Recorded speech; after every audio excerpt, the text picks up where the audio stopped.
Bonjour à tout le Gabon, je suis Omona Minché, l'enfant du pays. Il y a un sujet qui actuellement fait couler beaucoup d'encre. Il s'agit du mariage entre Oligui Nguema et Anouchka Vom. Tout d'abord, je tiens à préciser que je suis totalement pour la polygamie. Parce que je pense que notre pays est extrêmement sous-peuplé. Aussi parce que la polygamie est dans nos mœurs. C'est notre coutume. Cependant, je m'insurge avec la dernière énergie contre l'instrumentalisation et le tripatouillage des textes de loi qui régissent le fonctionnement de notre pays à des fins personnelles. J'ai vu beaucoup de personnes faire des sorties pour dire que nous nous mêlons de la vie privée d'Oligui Nguema. Je suis désolé de vous le dire, mais il ne s'agit pas ici d'une affaire de vie privée d'Oligui Nguema. Et encore, que lorsqu'on est président, on est une personnalité publique. De ce fait, on n'a plus de vie privée. Nous dénonçons le tripatouillage des textes de loi qui régissent le fonctionnement de notre pays. C'est de ça qu'il s'agit. Tout Gabonais intelligent, encore doté de tous ses sens, ce qui est très rare dans notre pays, se pose les questions suivantes. Si Oligui Nguema, qui est marié à Zita, au régime monogamique, et qui n'a pas changé de régime matrimonial, épouse Anouchka Vom à l'état civil, alors qu'il n'en a pas le droit. C'est une violation de la loi. Si Oligui Nguema modifie le décret interdisant aux militaires de prendre une seconde épouse, et encore que la modification de cette loi est discriminatoire parce qu'il ne s'agit que des hauts gradés de l'armée. Si Oligui Nguema, via la parodie de dialogue où il a lui-même nommé les participants, décide de légaliser le statut de première dame pour faire plaisir à Anouchka Vom, qu'est-ce qu'il ne fera pas pour se maintenir au pouvoir? Voici des questions que les Gabonais encore dotés de tout leur sens se posent. Il ne s'agit pas ici pour moi de défendre Zita, je ne connais pas cette dame, d'ailleurs je ne les soutiens pas du tout. Oligui Nguema a le droit de prendre, s'il veut, 100 femmes. Ça, ce n'est pas mon problème. Je m'insurge. Je condamne la chosification de nos textes de loi. Avec la dernière énergie, je condamne. Parce que si cet homme est capable de modifier la loi n'est pas rétroactive. S'il est capable de modifier la loi pour faire plaisir à sa seconde épouse, qu'est-ce qu'il ne fera pas pour se maintenir au pouvoir? Voici une question que nous devons tous nous poser. Ce qui se passe est très grave, chers compatriotes. C'est très grave. Pourquoi Oligui n'a-t-il pas épousé légalement Anouchka Vom avant le simulacre de coup d'État du 30 août? Pourquoi Anouchka Vom n'a pas mis la pression à Oligui avant le simulacre de coup d'État? Pourquoi Anouchka Vom n'attend-elle pas l'après-transition pour mettre la pression sur Oligui? Pourquoi maintenant? Et nous savons simplement que c'est parce qu'elle veut se mettre en avant, parce qu'elle veut jouir des mêmes avantages que sa coépouse. Et encore, que nous sommes en période de transition. Nous n'avons pas besoin de première dame. le statut de première dame n'est pas reconnu constitutionnellement. Et en période d'exception, nous n'en avons pas besoin. Nous savons qu'elle met la pression parce qu'elle veut se mettre en avant. Elle veut être présente lors des cérémonies officielles. Elle veut voyager. Et si cet homme, pour répondre aux caprices de sa seconde épouse, fait de nos lois son marchepied, mais demain, il fera de notre constitution son chiffon.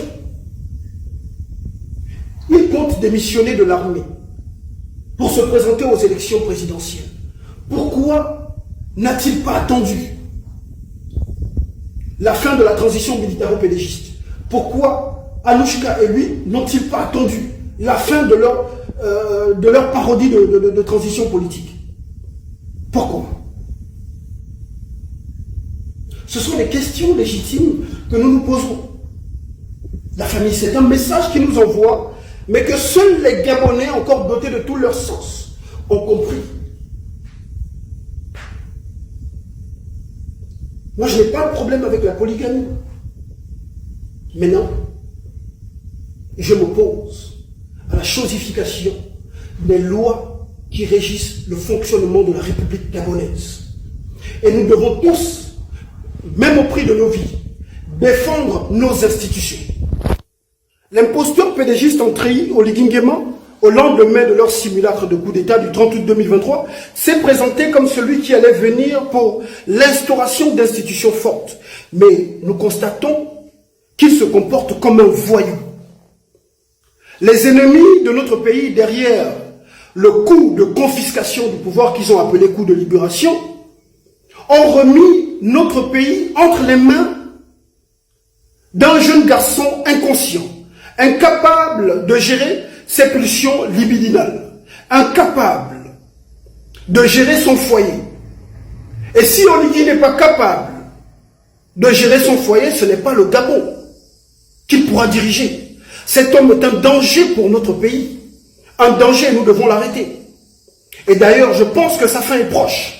Il porte en lui les germes de sa destruction. Je te le dis, Clotaire. Ta chute est proche.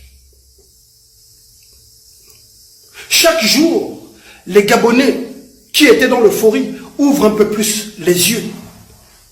Ta fin est proche. Tu portes les germes de ta chute. Le 30 août, ils ont essayé de nous faire croire que le Gabon était libéré, mais nous constatons que nous vivons les mêmes choses. Les mêmes familles sont toujours au pouvoir. Les mêmes violations. Les mêmes injustices sociales. Nous vivons les mêmes choses, la famille. Oligui Nguema est un danger pour notre pays. Et il est en train de nous le montrer. Si cet homme n'a pas d'amour pour son épouse, ce n'est pas pour les Gabonais qu'il aura de la compassion. Sous d'autres cieux, il aura été poursuivi en justice. Parce qu'il est marié au régime monogamique et il n'a pas changé de régime matrimonial. Je mets quiconque au défi de me prouver le contraire. Si ça aurait été un Gabonais lambda, marié au régime monogamique, qui aurait épousé une autre femme à l'état civil, sa première épouse aurait porté plainte. Il aurait peut-être fait même la prison. Mais Oligui se comporte comme un sans foi ni loi. Il se dit qu'il n'a de compte à rendre à personne. Il fait ce qu'il veut. Cet homme est un danger pour le Gabon. Pour faire plaisir à sa seconde épouse, il chosifie nos lois. Qu'est-ce qu'il ne fera pas pour se maintenir au pouvoir? Il massacrera tous les Gabonais qui se mettront sur son chemin. Aussi, je profite de cette vidéo pour dire aux Gabonais qu'il ne faut pas céder à la division. Il ne faut pas céder à la division. Parce que Oligui est venu pour diviser. nos frères Fang et les autres ethnies, ne rentrez pas dans les débats des Fang, des ethnies et autres, s'il vous plaît. Restons unis. Lorsque nous sommes désunis, l'ennemi règne. Ces deux femmes que je ne connais pas sont des Gabonaises. Parce qu'il commence à se former des clans. Il y a des clans des pro-Zita, des pro-Anushka Avom. Non, ne cédez pas à la division. Restons unis. Nous sommes dans le processus de libération du Gabon, de libération véritable du Gabon. Restons unis. Ne cédons pas à la division. Oligui est venu pour diviser. Vous voyez qu'aujourd'hui, il est en train de diviser son propre foyer. En même temps, il veut diviser les Gabonais 100%, les Gabonais, les binationaux. Il veut diviser. C'est le plan du diable. C'est comme ça que se comporte le malin. Il vient pour semer la division. Donc, ne cédez pas à la division. Fang, Bilop, nous sommes tous filles et fils du Gabon. Restons unis. Donc, à ceux qui disent que parler de tout ce qui tourne autour du mariage d'Anushka Avom et d'Oligui, c'est parler de sa vie privée. Non, il ne s'agit pas de sa vie privée. Il s'agit du Gabon. Parce que ce qui se passe est très grave. C'est d'ailleurs parce que Oligui sait que ce qu'il fait n'est pas bon, qu'il s'est marié en catimini. Les images qui ont circulé ont été publiées par les proches d'Anushka Avom. Il sait que ce qu'il fait est illégal. Parce que lorsqu'on aime une femme, on ne se cache pas pour l'épouser. Donc, restons unis, restons soudés, la famille. C'est le message que je tenais à passer. Je sais que je vais me faire insulter par certains Gabonais, parce qu'il est difficile de faire entendre raison à un peuple fanatisé. Voilà. Et le peuple gabonais, malheureusement, est un peuple émotif, fanatisé, qui ne sait pas ce qu'est la défense des institutions, de la Constitution. Chez nous au Gabon, on cultive l'ignorance, voilà, malheureusement. Et la force des sans-arguments, c'est souvent l'injure. Donc, je m'y attends déjà, mais rien ni personne ne nous empêchera de défendre le Gabon. Rien ni personne. Nous ne permettrons à personne d'autre de marcher sur les lois qui régissent le fonctionnement de Maman Gabon, notre mère patrie. Le combat continue, la famille, le Gabon libre, la mort, nous vaincrons. C'était Omona Miché, l'enfant du pays, instrument de Dieu pour la libération du Gabon.